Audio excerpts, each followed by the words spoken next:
sinasabi ng mga tao, separation of church and state. Now, let's talk about separation of church and state. This is Pinoy Extreme. Let's do this.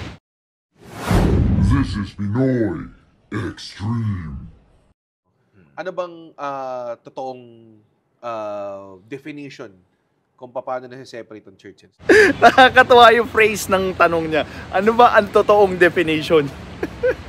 So does that mean other definitions are not going to be suited for that phrase? I don't think so.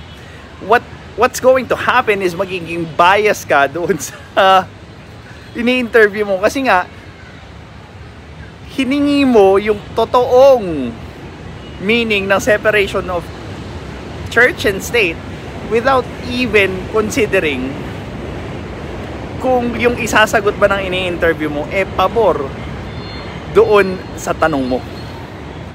Well, ang unang-unang dapat matandaan dito, proteksyon ng simbahan yon sa panghihimasok ng Estado. It's the other way around.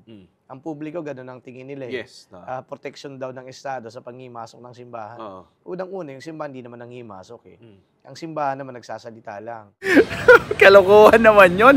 So, nung sinabi ni Cardinal Sin na pumunta ang mga tao sa EDSA, nung unang EDSA Revolution, hindi ba panghihimasok yon? Come on! Huwag nyo namang utuin yung mga Pilipino. Alam ko namang nakalusot na nga yung 1, 2. Diba? Pero hindi nyo pwede or kailanman pwedeng itago yung totoong ginawa nyo. You can interpret it in a different way. Pero again, gigising at gigising ang mga Pilipino doon sa other interpretations ng actions nyo.